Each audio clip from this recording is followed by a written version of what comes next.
Recording studio Khori पाकर।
बजना के नाम माई दीना मिटाई। बजना के नाम माई दीना मिटाई।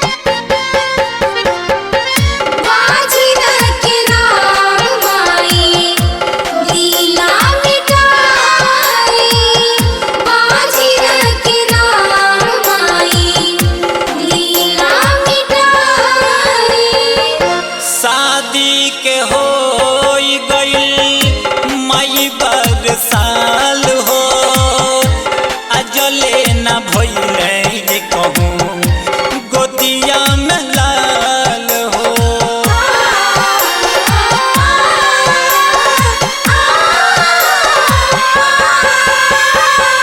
शादी के हो गइल माई बार साल हो अजले न भइले कहूँ गोदिया में लाल हो। माई हो के बेटी के तुम आई हो माई छठी माई हो। माई हो के बेटी के तू काहे रोवावेलू घर भर के लोग से झिनका हवावेलू।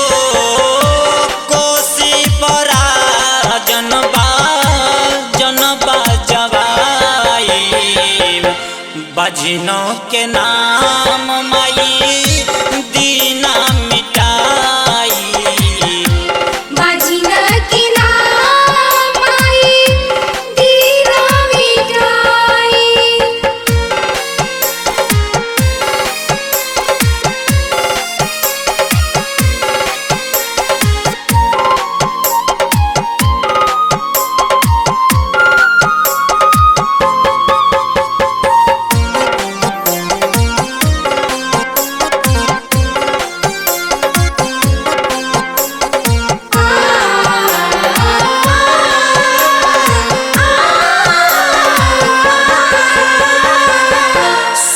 ससुरीला सैया मानिले न बात हो।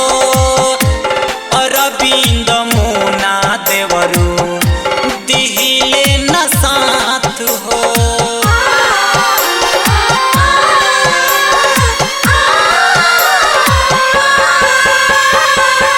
सुके ससुरीला सैया मानिले न बात हो। सतेंद्र ना दिल साथ हो। माई हो के बेटी के तुम आई हो माई छठी माई हो। माई हो के बेटी के तू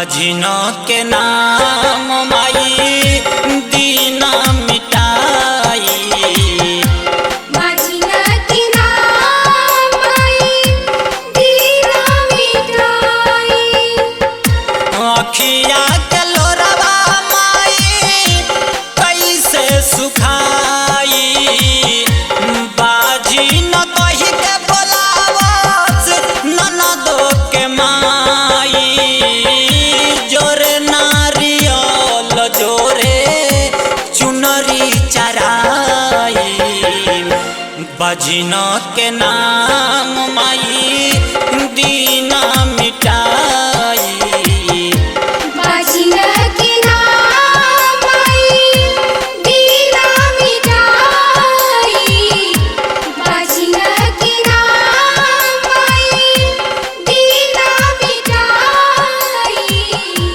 बाजिन के नाम माई सत्यम रिकॉर्डिंग स्टूडियो खोड़ी पाकर।